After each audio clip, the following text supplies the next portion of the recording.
One of the most important parts of true crime and missing persons is learning from the people who dedicate their lives to it. Welcome to a new series called Exhuming the Truth presents Field Notes. My name is Asha Carmody, and this is a series where we speak with professionals from across these fields to better understand the work, the challenges, and the human side behind it all. Hi guys, and welcome to part 2 of Exhuming the Truth presents Field Notes with Chris Darcy, the president of Search Dogs Sydney. I hope you are here because you listened to part 1, which, albeit brief, kind of got you warmed up for today's episode because it's a long one. So I'm just here to introduce it and pick up where we left off. I hope you enjoy it, and if you do, please jump across our platforms on Facebook, TikTok, even our website. We've got lots of different subscriptions happening at the moment. Otherwise, you can just follow along and share some cases. And if you have any questions, make sure you send us a message, send us an email, send us a text, whatever suits you best, and we'll be sure to answer you as quickly as possible. But this is part 2 with Chris Darcy. What an absolute legend. And yeah, let me know what you think.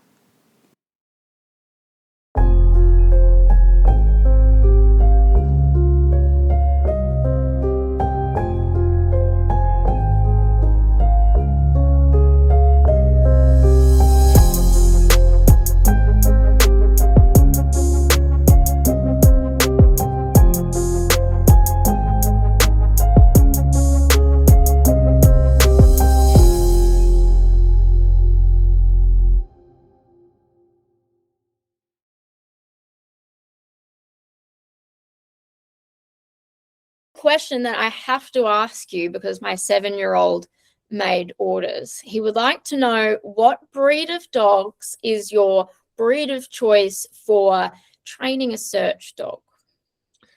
I do not have a preferred breed of choice. The reason being, it comes down to the temperament of the dog. It comes down to the drive of the dog. It comes down to the independence to want to work for the dog. But basically, the most important part is how friendly is that dog. They've got to be a good friend, because missing persons, we don't know how they're going to react. So they have to be cool and calm under any and all circumstances. Having said that, Rufus isn't a friend of everybody's because of him and I and the way in which we work in some pretty gnarly situations. So he likes to look after me. But yes, when it comes down to our dogs, it comes down to their temperament. They've got to be a really nice, friendly dog and with a great personality, because they're dealing with, people that are going through some pretty tough times. That's interesting. So would you prefer to, select a dog that's a bit younger to start training, or would you do any age dog when you're kind of picking your next one? We pick them usually between the ages of 12 months and 2.5 to 3 years of age. Wow.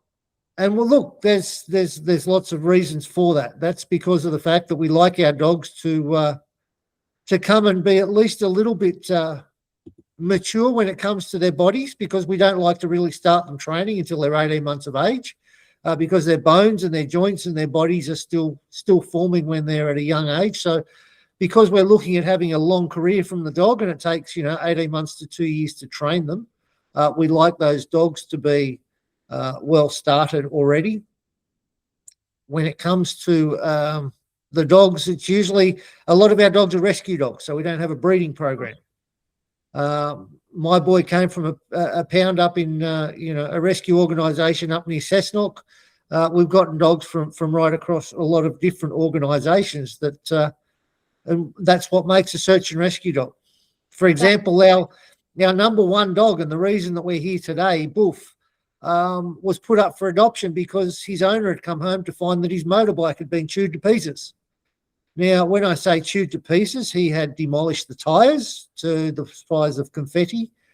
He turned any soft metal into flat metal, but he had shown dedication all day at destroying that motorbike, and there was not an owner in sight that told him to do that. But that dedication is what made him a great search and rescue dog, because within 3 months of getting some training and understanding what his drive was, he would work all day looking for a missing person. in any environment, because that's just the type of dog that he was, that really did outperform a lot of others. So, yes, it comes down to, generally we say to our handlers that are looking at getting a dog, how far, if your dog was injured 2 kilometres into the bush, would you like to carry back home again? So a big 30, 40 kilogram dog is not going to be light to carry back out from the bush. But at the same time, you need to be able to cover that ground. So we usually use the medium-sized working dogs, so the Shepherd Kelpies, the Belgian Malamars, the kind Belgian Malamars. We generally don't use many German Shepherds, simply because of over the years there's been some hip dysplasia problems over the time. So unfortunately, they haven't had long careers and had to be medically retired from other organisations that we've seen. So, but we generally use most of the mid-sized dogs, the ones that have got a good nose on them, not the pugs or any of that sort of thing, and the ones with sort of that are able to quite easily jump up and over 1.2 meters in height. Awesome. That's so interesting. I love that you can take a rescue dog that, they've, put him up for adoption because he's destroyed something, but that's actually potential in him for another career. So that's so nice. Yeah. And it comes down to, yes, it's great, but at the same time, you've just got to learn to be able to deal with some of that baggage. And do you train the dogs yourself, or do you have like a training program, or what's the process with we have a training program where our search technicians that do decide to become dog handlers do train their own dogs. They live with their own dogs. So they do become part of the family, because a lot of what we do as a search and rescue dog technician is about reading your dog. None of us Dr. Dolittle. So we do need to make sure that we at least have a good working relationship with the dog to tell us when they're working, when they're not working, when they're tired, when they found something that they do know they will bark at us. But there's also times where the dogs do have that little bit of not sure, I found something, but I'm not sure exactly what it is that it is, but I need to tell you so that you'll take notice. And that's also a very important aspect of what we do, is reading the dog's body language. Wow, there's a lot to it. It's a bit of behavioral psychology in a way, isn't it? Kind of reading your dog and knowing your dog better than anyone else. And that's exactly the same way in which we talk to families of missing persons, because of the fact that a family of missing persons knows that missing person better than anybody. And it doesn't matter what you do, you've got to listen to those families. Absolutely. So my next big question is one of my own, because I always wonder, you said that the dogs have kind of two avenues, like an active live missing person, or maybe somebody that might be deceased. And if you're getting called up for, say, a cold case of a missing person that hasn't been found, how long into like the degradation time would your dog still be able to potentially detect human remains? At the moment, our dogs could probably detect up to 100 years. Wow. Now, the reason for that being is we use a lot of our training from our sister group over in the US, and their learnings come from looking and searching for Civil War graves. Wow. Now, we all know when the Civil War was on, and teams over there are still out there searching for Civil War graves to exhume their bodies and put them to rest where they deserve to be. And that's where we're utilising that training, we're utilising that learnings to bring them over here to our dogs. And that is ideal for searching for the long-term missing persons. As an example of where our training comes from, back in 2019, 2020, during the bushfires, my sister unit rang me up and said, how are you going with the fires? How is it affecting your long-term missing persons? And how are you training the dogs to work through that environment? Like, it's all going to be burnt, but you're still going to have to get out there and work. And I was honest with him, and I said, look, I honestly don't know. And he's in his Kentucky accent, he turned around to me and he said, leave it to me. And 7 days later, he rang me back and he said, listen, we've managed to get the coroner on board. We've managed to get the fire department on board. We've managed to get a few other experts on board. And we had a donation of some human remains, and we had the fire department investigate what our bushfires were burning at currently here on the east coast of the country. and we replicated those conditions as best as possible. And we then got our dogs and put them through and worked out what we needed to get them trained onto those human remains. And within 3 days of that phone call, we had our dogs ready to go for the 2019-20 bushfires.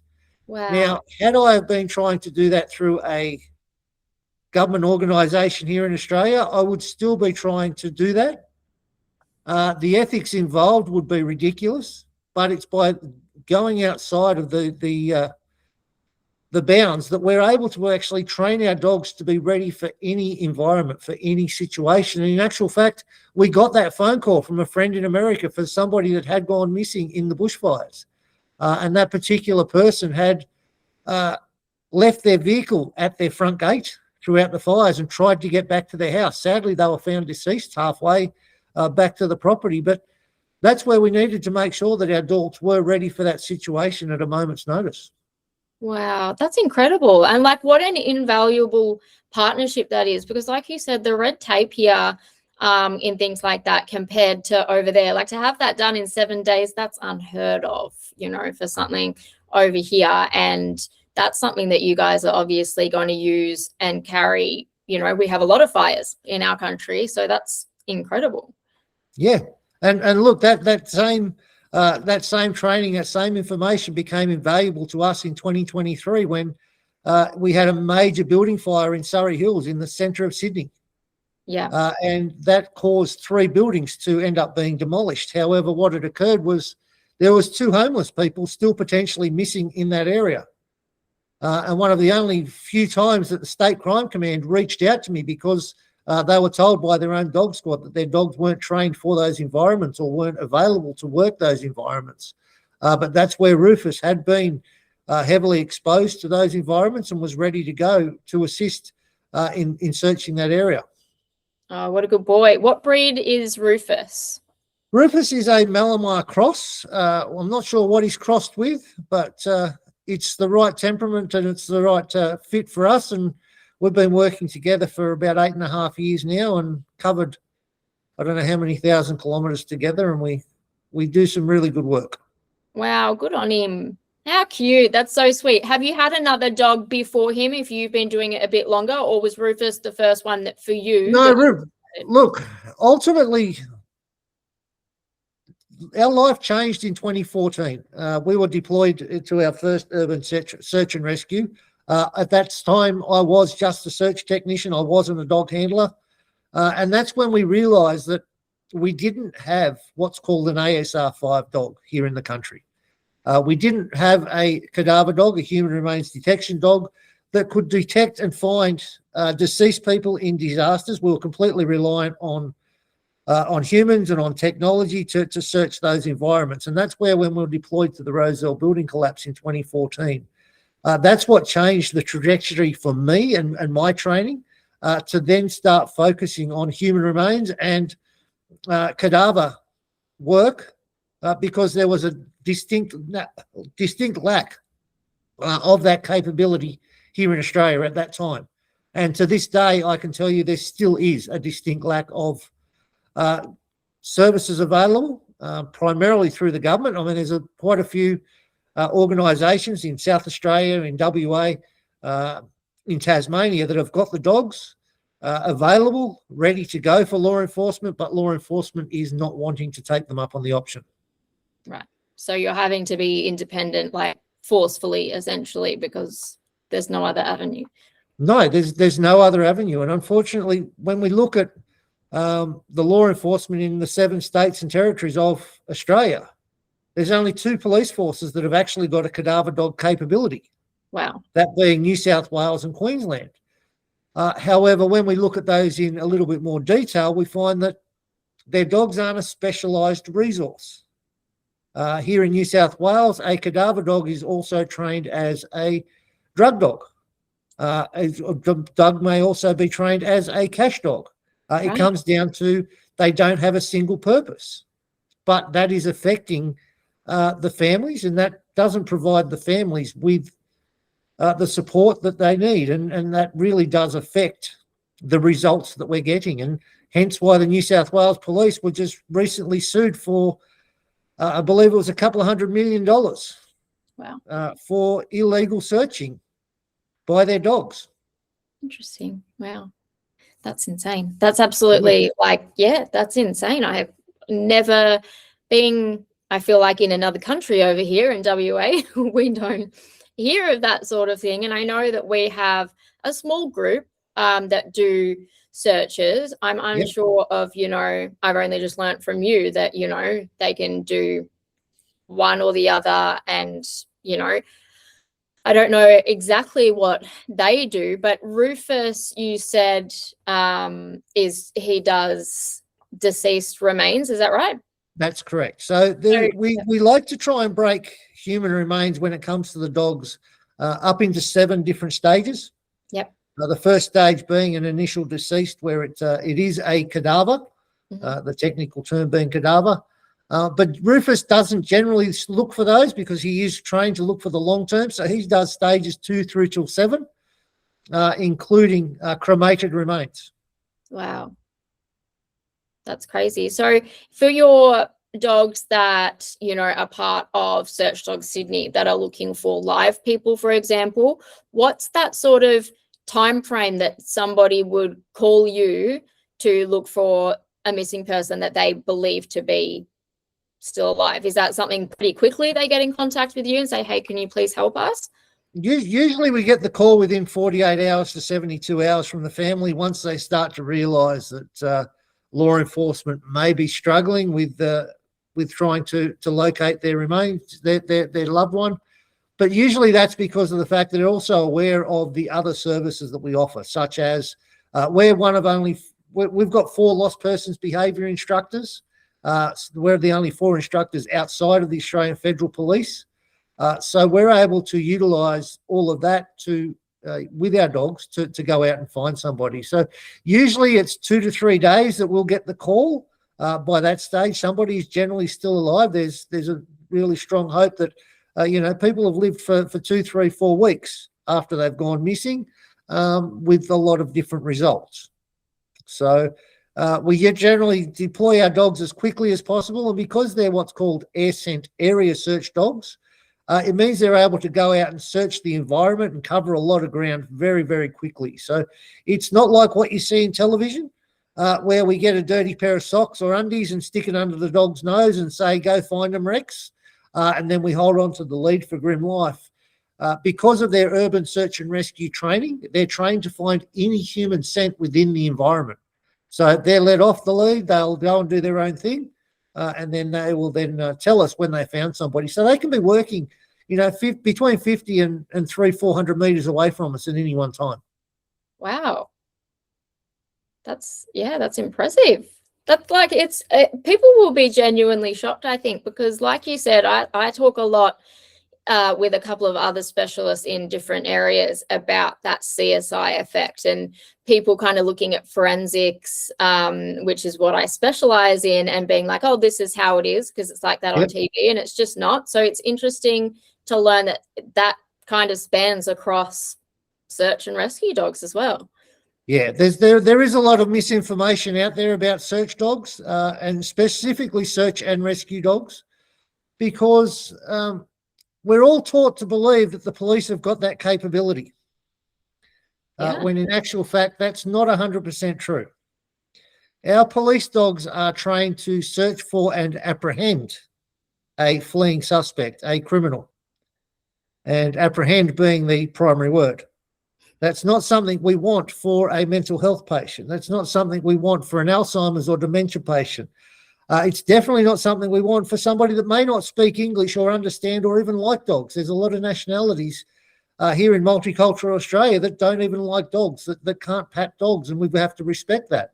But that's where our dogs will be kind enough to just bark at you and maybe slobber over you, but tell us we found you.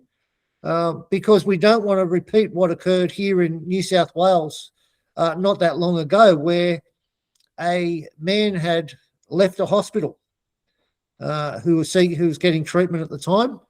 And about midnight that night, he was seen wandering the freeway naked. So there's 2 possible red flags that we've got a mental health issue. Mhm. A police dog was fairly close and responded, and thankfully the man was located. And I say that with great trepidation because of the fact that this man then spent 7 weeks in hospital suffering from wounds inflicted by the dog. But not only did the missing person get apprehended by the dog handler themselves was actually suffered facial injuries. Wow. Now, these are the dogs that we're getting told are deploying to our missing loved ones. But a lot of the time, those dogs are simply turning up on the job, but not actually getting out of the vehicle. Because even the officers themselves know that their dogs aren't trained for those situations. And we need to myth bust a lot of that because our police dogs are great at apprehending criminals. And I'm not going to back down from that. They are second to none at apprehending criminals, and that's where they need to focus their resources and their efforts. But missing person, sending a dog on a missing person search is completely different and needs to be a completely different dog to what those of apprehend a criminal. Yeah, I guess it's something that no one would be thinking about until they're having the conversation. I mean, if you had a little kid that was missing even, I guess that's where the temperament is so important and the training is so important that you guys are doing that no one else is really doing. And that's why you guys are so important. I also wonder how, you guys are so specialized in what you're doing and you have the drones and things like that. And like you said, the lost behavior specialist. How would people get in contact with you? Like, how would they know that, you're a person that they can get a hold of at a time like that if they had an active case? Look, they can get to us via our website, searchdogsydney.org, where my phone number is quite clear. They can also get to us via social media if need be. But look, we had a recent case just 2 nights ago where a man had gone missing, and strangely enough, just 7 days beforehand, we had gone to the Epping Library, and this man was in part of the group that we were speaking to about Search Dog Sydney and missing persons. And just a week later, he was reported missing. The dementia had actually kicked in and escalated in that period, and he'd simply gone to the shops and was seen at lunchtime entering the shops, but then didn't drive out of the car park until midnight that night, and was later found 48 hours later across the other side of Sydney. Wow. But this was through a public talk. So we do a lot of Probus talks, a lot of Rotary talks. We even get out to a lot of retired and former police associations to speak with them about who we are and what we do, because there's many police out there that have just got that one case that they've been working on, one of those being the Doherty case down in the South Coast, where Jeff Dakers, we've connected with him, and it's a case that he was actually the first reporting officer on more than 40 years ago. Wow. Because he was the first reporting officer, that's that one case throughout his entire career that was unresolved, and now we're working together to get access to where we need to search and to do things about changing, what he's been dealing with for the last 40 plus years. So it affects not only the families of missing persons, but the police officers that have also had to have that go home at night and have that case that just doesn't leave their mind, the ones that they want to resolve as well. Yeah, it's so hard, especially when you work, like we certainly work very closely with families. And we had an interview recently with ABC, asking, oh, how does it feel, when a case closes or you bring someone closure, kind of waiting for us to be like, oh, yeah, it's great. But actually, it's never really great, is it? Because it's never a good result. You don't want to be meeting that family in the first place. You don't want to have people going through that. And it's really difficult for everyone. And I imagine exactly the same with you. I had, I'd posted, we were going to be chatting with you, and I had an influx of messages of clients that I work with being like, I've worked with Chris, he's amazing. Like he did so much for us. And in particular, I wanted to bring up Damien Dickey. Yes. Yes. Damien, yes, we like Damien. Yes, and he said that you've done some like really incredible work. That story in itself is just incredibly sad. And so did you were involved in one of the cases or two? We've been involved in one because the other one was still before the courts at that time. Yeah. However, based on what's gone on, we're hoping to re-look at that in the coming time. But it's all about, we work with these families for the long haul, where once we're involved with a case, whilst it might have seemed that we've gone quiet, it's just that we're finding other alternatives. We're looking for other ways that we can continue to do what we need to do. And sadly, a lot of our problem comes down to, and as you're fully aware, is the funding. When we take our dogs, we do have what's called a search season. And that's usually the cooler winter months. So from now until July, or August or September is when we do it. In actual fact, I noticed you guys were going to South Australia for the talk. But that's peak season for us when it comes to searching, and we try and maximise our time and weather for the dogs to be able to get out there. So that's where, we continue to work with these families and trying to resolve them. So, we've got over 100 families on our books as we speak. And whilst we've only been able to resolve a small number of those, the rest of them, it's just slowly but surely and being methodically and trying to work through those search areas one step at a time. So we'll be heading north in a few months' time, that hopefully we can work on 3 or 4 different cases while we're up there, to at least start to cover some areas where the resources haven't previously been allocated. Have you guys, I know, am I correct in saying that you will be going up and having a look at Jack McLennan's case? We're in early talks for looking for Jack, but there's a strong possibility that we'll be up there definitely to look for him. We'll be in the area around about that time, let's put it that way. Yeah, that would be great because, Kelly was, I've had so much overseas opportunities for years and working, but when I started in Australia, everyone's like, who the hell is she? And Kelly was the first one who was like, okay, I trust you, here's everything, please help me. And they're just such a lovely family. And it's so sad, like you would experience, all these families are just everyday people who don't know, like no one expects to have a missing loved one, or or knows any procedure or what to do or what they're entitled to, and all of these things that they're learning and they shouldn't be learning on their own. And like you said, having clients in an industry like this is very different because you are in it for the long haul and you don't know how long that's going to be. But you framed it perfectly by saying, you go quiet, but you're still there and you're still on it. And at any point in time, you're still there to help that family. And I noticed while I was having a look on your website that you guys are also a registered charity. So are you guys doing any fundraising? You just take general donations as well? What's the go? How are we able to help you guys with, funding? Yeah, look, we're a registered charity, so we have been since for the last 10 years. All of our money goes towards searching. We utilise a lot of technology with what we do, but mainly it's utilised to cover, our technology and our insurances, but also when we we try and get away once a year to do a major case. So we're fundraising throughout the year to do a major case, which is generally allows us, and sadly it's been in Queensland, but if it's far north in New South Wales or used to be down the south coast, we try and get away to do one major case where we can focus on it and spend a week, 2 weeks, 3 weeks focusing on those sorts of cases. So we do, Bunnings fundraisers, sausage sizzles. We attend the Blacktown show on a regular event every year where we do demonstrations for the dogs. We go out and we do a lot of probus talks, a lot of group public speaking. I do a lot of public speaking to a lot of these groups, because a lot of these groups that we do actually talk to are in the high-risk, vulnerable areas where it's their friends, it's their neighbours, it's the people that are in the nursing homes, etc., that could potentially wander away, and that allows them to direct contact to know that we're there. But fundraising for us takes many forms. It takes up a lot of our time to do that, and it's certainly something we don't like doing. We're not very good at it.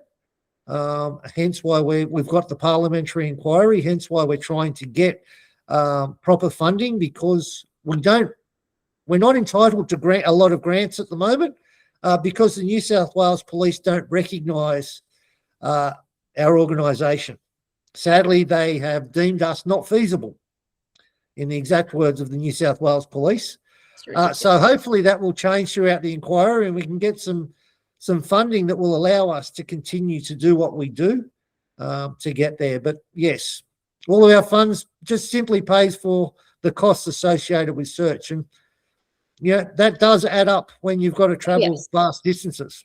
And you're also traveling with animals, and that cost. Yeah. It's not like you can just stop at the local motel when you've got a 6-berth dog trailer in the back.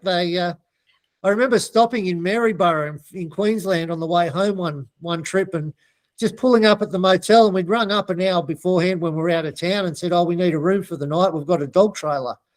And they said yes. So then we went and checked in, and I said, "Well, where can I park? And the dogs will be staying in their dog trailer." Well, they kicked us out of the motel. Because the dogs weren't allowed to live in their own home, even though it's air conditioned and that's where their preferred thing is. It comes down to traveling with dogs is very difficult, especially 3 high drive search and rescue dogs. So we've got to do our logistics very, very carefully to make sure that everything's fine. But we always carry a tent in there just in case. Oh no. Yeah, I wouldn't want to be doing that in the winter time. I suppose you probably have done that. Yeah, we've done that a few times. Had our tent pals blown over a few times. I remember we were on a search down the south coast, and we're actually in the boat with one of the dogs, and suddenly a big storm came through, a windstorm that was, and the campgrounds rang us to say that our tents had all been blown over, and so then we all scrambled together and managed to find an Airbnb, and I think there were 6 of us, and 5 dogs all tucked up into one little 1-bedroom apartment for the night, where it was ice and it felt like it was coming straight from Mount Kosciuszko. Well, you got to laugh, don't you? Because otherwise, we'll all be in tears. But I was wondering too, your career before involving dogs, what was the title of that role? I was a urban search and rescue canine search specialist with the New South Wales SES, and we provided dog teams to the Urban Search and Rescue Task Force. So here in Australia, there are 2 federally funded task forces, one in New South Wales and one in Queensland. And it was our job to provide the dogs to be available on standby for fire and rescue. And politics came into play, and at 2016, they decided to shut the unit down, and that's why we opened up Search Dog Sydney, because we realised that as former members of the SES, there wasn't the dog capability here in New South Wales at the time. And that's where we did provide that, because, we had the dogs, we had the training, we had the experience, but it was about trying to educate the emergency services that, hey, there's better ways to be doing our searches than what we're currently doing. And since then, we've led the way with introducing technology, with introducing a lot of things, and we try and make sure that we're at the forefront of doing what we're doing so that we can, maximize the time that it takes to locate somebody, simply because we understand that when somebody goes missing, the faster we can get them home, the less it's going to be on our medical system, the less it's going to be on the families that are involved. And that is a cost saving to us as a community. Look, we were able to locate a man that was missing for 3.5 hours, and that was in 30 minutes of getting the phone call because of our training. But this man was still affected by it for about 2 to 3 days after that, even though he was only missing for a matter of hours. And that's where we need to make sure that we do this as quickly as possible. We need to prioritise our missing and not just put them as an extra to our law enforcement at the moment. I'm really glad you said that, because I recently it was a talk at an event. I had submitted and I was really happy with it, stoked. Been working on missing persons for so long that I actually did an internship in India about this, and I had the idea of reframing missing persons as a healthcare crisis, because it does absolutely affect healthcare. It affects the everyday people. It doesn't matter what walk of life you're from. Anybody anywhere can go missing, and it does affect all of these systems. But my speech was rejected because they obviously just didn't have the background knowledge in seeing how this is a ripple effect, and it absolutely does affect things like healthcare and access to things. It's just like absolutely unreal that it is taking a group of people like us who are essentially volunteering time to be like, hello, please listen, this is actually really important, and we can actually make a really big difference if you just take on what we're saying. And the fact that at the start of our chat, like you said, I tried to look for these statistics and they're not even there. No. What does that say about, you know, our position in this country? Like, we're not taking it seriously. Like I run a charity, so I'm expected to account for every single dollar and tell you where this dollar went, where that dollar went. However, when it comes to missing persons here in New South Wales, they can't tell me how many were found alive, how many were found deceased, how many were found here, there, or what a local area command. So how do we put the right resources into our missing persons if we don't know where they're going missing from, or how they're being found, or who's finding them, or the areas in which they're being located? Now, without proper statistics, we're not going to be able to provide resources to that. And sadly, the shortage of police resources here in New South Wales has had an effect on a current missing persons case. Now, it took the police 5 days to locate a man on the CCTV footage. No.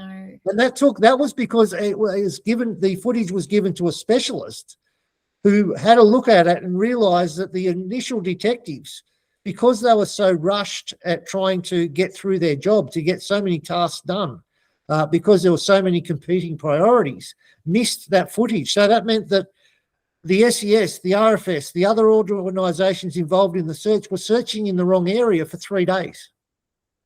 That's unreal. Now, that to me, that one little decision is a life and death decision that affects, you know, the potential outcomes of this search. Whereas if they weren't as rushed, if they weren't as short-staffed, but the sad thing is we've actually got and designed the technology that could have avoided all of that. And we've had that for quite some time, but we're hoping that we can announce that in the parliamentary inquiry as part of the recommendations to save thousands of hours of police or any person's manpower to search all of this footage and to get it right. Yeah, and they talk a lot about, you know, being under-resourced and things like that. And there's these things like, you know, you're proposing that they're kind of just sweeping under the rug when this actually affects them and their resources and their time. And like you said, if one person goes missing, it affects the search for that person, but also the family of that person, the community. Like it just never ends, that ripple effect. That's exactly right. Like the funny thing is they'll issue a geo-targeted text message, or they'll issue a social media plea asking you for help in locating this particular missing person. But when an organisation like mine, who has the specialist resources to help locate that missing person, offers assistance, the answer is, oh no, we're right. That's so disappointing. But it's the way it is at the moment. So hence why we've got the parliamentary inquiry, and hopefully a lot of answers can come out, because unfortunately we've had to just document all of our families of missing persons to get them to understand that, hey, it's not just isolated to one particular case. It's a systemic problem. 100%. And this is like, you're essentially having to create your own statistics because there is none anywhere. And I think it's a strategic way, because if there were and it was in front of them, it's so black and white. Like the amount, like I said earlier, my husband being like, oh, are you sure there's going to be enough work for you to quit your job and do this? I was like, Cam, just give me 2 weeks. You'll see how many people need help. Like, it's unreal. Look, I noticed on television just as last night, there was an ad telling us what the national road toll is. Now, I know for a fact here in New South Wales, last year, more people died from being reported missing than were killed on the road toll. Wow, that is... More than 500 people died after being reported missing here in New South Wales, and there was 370 people killed on the roads. Oh my goodness. That's just one of the many statistics that we need to stop and take notice of and go, hey, we have got a major problem on our hands. It's, yeah, major. And like I think it takes a special kind of person to persist through the work that you do, because you are literally blatant help to the system, and you're getting knocked back, but you're still doing that. Can I ask what your working relationship is like doing what you do with the SES? SES don't want to know about us. We had an imitation search dog group start up in 2022 with another rescue organisation here in New South Wales that was originally supposed to have been done by our organisation, but we refused to pay the $55,000 a year that they wanted to charge us. So they went and started one up. However, they're not getting utilised by the police. We had a family who we recommended contact the search commander and go, look, these dogs are available. Go and use them. The police turned around and said, no, we're not going to. We had a search recently, just a couple of weeks ago, where the organisation turned up, but the dogs should have been used, but they weren't. So the resources are partially there, but they're not getting utilised. So that tells me that it's a bigger problem than what we're just making it out to be. And the questions do need to be asked. Yeah, and they will be getting asked, because, you know, I'm not going to rest until we have this in the light of day. Well, I think you're going to have a lot of support behind you. You certainly got our support. I was like stoked to read that you were pushing for this inquiry, because like you said just before, it's 100% at a systemic level at this point. It's not, you know, these smaller institutions or, you know, XYZ. It's at the highest level in this country, and it's just blatantly ignored. And there's so many families that feel like, well, why don't we deserve the help from, you know, you grow up learning things in school. Like my kids at the moment, they had police go in and be like, you know, who do you call if you need help? Like, yep. Call the police. And I'm just like laughing, because I'm like, well, not if you go missing, or, you know, because that's the exact response that I give every time I hear something. That's fine, as long as you're committing a criminal offence, the police will be there. Yeah, absolutely. Like they're actually not. Missing persons is not a crime. Yes, and it's also, yeah, the lack of urgency there, I guess, until it's a personal experience for one of them, that they might be like, oh, okay, we really need to pay attention. But even then, I don't think that they would look beyond their own situation and look at all these cases, and particularly the number of cold cases that we have that are just stagnant. Yeah, look, I got called out on Christmas Day last year. Wow. And when the family rang me, they advised me that on the 21st of December, they were told by the New South Wales Police that they could get a dog there, but it'd take them 10 days. Oh, my God. They couldn't get a dog there until the 29th of December from Sydney, when it's a 2-hour trip, 3-hour trip. No.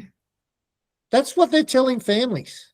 That's heartbreaking. And that is not on. I mean, that's because these agencies are getting away with it. It's because there is a distinct lack of oversight. I mean, who questions our law enforcement about how things happen when we shouldn't be needing to question them because of the fact that they have been offered the services? And it's not the boots on the ground. I really feel sorry for the boots on the ground general duties police that are thrown in the deep end. This is the police executive that have been receiving emails from me. This is local area commanders that are in charge of the local area that are refusing point blank to utilise these resources. And I know these resources are available to them right across the country, except for Queensland too much. They're not really available in Queensland. But for pretty much every other state and territory, law enforcement has the ability to contact volunteer organisations just like ours, but they choose not to. Yeah.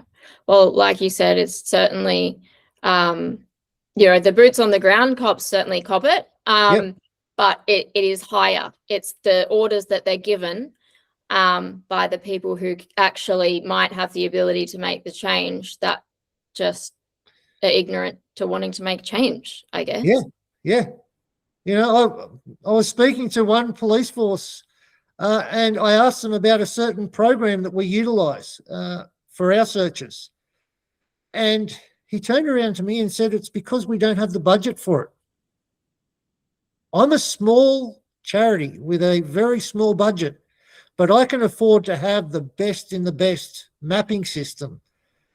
And yet one of these police forces can't utilise it because of the fact that it's not in their budget. And we're talking about small change. Yeah, it's ridiculous. And that's basically what you're responded with from them? Yeah, that was the exact answer when I said, are you utilising this particular program? And he said, oh, we were, but I can't keep it because we don't have the budget. That's so ridiculous. But really, this is a program that we've been using for 6 or 7 years now. I think we were one of the first in Australia to have it because it is so good, and we've been developing it ever since. But here we are. We've got our law enforcement compadres that just are limited with what they can do. Do you feel like all of your contact with them has been a dead end? Yes. For the most part, I do have some officers that I am friendly with. That whilst they can't recommend and utilise our services, they might happen to drop my business card to let the families know, because they know what we are capable of. But for the most part, they're stuck, and I really feel for the officers, because the young ones are trying to get a career and they want to get their boot in the ground, and then you've got the others that are in the middle of the pack that might want to get another promotion or now into it for a career, and their families depend on them having that job, and they love that job. So I do respect that, but at the same time, the standard you walk past is the standard you accept. Yeah. And if you know that there's problems and you're not actively trying to do something about it for fear of recrimination on your position and your job, you're part of the problem as well. Absolutely. And that's why I'm doing what I'm doing. And look, I've lost a lot of friends in the canine community by speaking out against police dogs. Yeah. Because police dogs are not trained for urban search and rescue. Police dogs are not trained for missing person searches.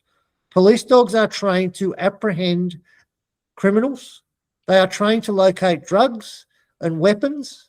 That's what they are good at, and they are very, very good at it. They've been practicing that for 50, 70, 80 years. But when it comes to missing persons, they are not. And by calling that out, I've lost a lot of friends within the community because I strongly believe in the standard you walk past is the standard you accept. Absolutely. Hence why we've got the parliamentary inquiry, hence why we've been collecting the evidence for the last 15 years to present to the inquiry to go, listen, we can do it better. Here's the legislation that is going to help us do it better. Here's the business case to help us do it better. And here is ready to go, boots on the ground, trained up people that are ready, that can start tomorrow. Oh, and by the way, here's where your pot of money is coming from to fund it. Well, I don't think I can relate to that, calling a spade being offensive to some people. But like you said, they are trained for X, Y, Z, and that's what they're good at. And you guys are trained for this, and this is what you're good at. It's really not that gray. It's very black and white. In my, fundamentally, I think being accountable and having integrity and being able to say to people that and respect, well, this is what it is. I think that's a big thing. And I know that people tend to walk away from it because they might think it's a bit controversial, but actually it's not really, because what you're suggesting is actually helpful. It's actually, you're not taking away from what they're doing, you're adding to it. Yes. And I think anybody with any sense can see that. I think it's a real problem, and it's a problem that it's not going to be fixed, but it's definitely going to be exponentially better with the services that you're offering. And no one's saying oh, we do this and therefore we're better than you. It's like we work together. Like you do this, I do this, and together we are eliminating the number of long-term missing persons. And why would you not want to do that? It's about working together, and that's where we can't work together at the moment. One of the current cases that we're on, I have given them a QR code and shared all of my maps of where we've searched to the police. But I cannot get in response a QR code back so that I can see where they've done and not double up on the resources. Yes. So you try and be an open book. You try and provide them with the information to assist them so that they can see what's being done. And it was funny because one of the searches we did on October last year, the family rang me the other night, and apparently the police officer had said to them, the detective, he said, why are they searching over there? Why are they wasting their time searching over there? And it's like, well, that's where lost person's behaviour could have put him, potentially. But that also was probably an area that we'd searched just to make sure that that area had been covered and cleared, because a lot of the time missing persons are found just outside the search area or adjacent to the search area, or somebody's failed to actually look into a certain particular spot. And that's where we're finding that needs to happen. Like this case up in far north Queensland, we found the person within 82 metres of where the other person was located. It's ridiculous. But the importance of, we say it a little bit differently when we're looking for forensic evidence, but the importance of no evidence being evidence, and like somebody that's missing not being in an area and that area being searched is significant in a missing person search. Like you need to cross certain places off to be able to get closer to where you need to be. It's very important. Exactly. So a lot of what we find is nothing, but nothing for us is important data. Yeah, absolutely. Yeah. And my last question before I let you go, because I know it's late, we always like to end off with our signature question. So I'm going to ask you, what has been the hardest truth your work has taught you? And I think I know the general answer to that, but go ahead. I'm not sure how I could really answer that, because... Or even just the hardest lesson, I guess, because you've been doing this for so long that you will have experienced a lot of barriers. So aside from outside of the one we've been talking about with the police, what kind of barriers, what are there? I suppose something that I always make sure I do now is, because I've learnt to trust my dog and trust my dog implicitly, but always make sure it is searched thoroughly and go back. And because I've had plenty of cases where people have said, oh, that area's been done, but how well was it done? How well was it searched? And we've gone back in there and we've actually located the person. Wow. So you would like go over the same area a number of times, like to be 100%? If somebody tells me something's been searched, unless it's been done by my team, I don't trust it. That's good. That's thorough. So even though we don't get, and we've learnt that because of the lack of getting police maps, but we've also learnt that from, people have been found, even though I know of an area that was searched 5 times by emergency services, and 4 months later, the person was located within that search area. I know of a search that I actually told the police where this particular person should have been located. And during this search, we watched Polair do their thing, and we watched the SES go through there. And the very next day, the man was located in that exact area. And I hate to say it, but I actually trained one of those SES members when he was in the SES, when I was in the SES. So I was able to ask him personally, how did you miss him? How did you miss that person? And the answer I got was just human nature. Oh, it's too thick for me to go in there, so I won't go in. It's about, we don't train our personnel enough.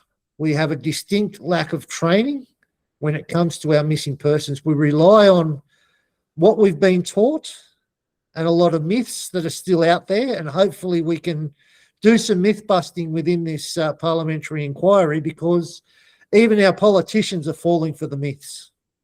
Yeah, definitely. So yeah, when it comes to the hard truths, and what it's taught me is to check everything.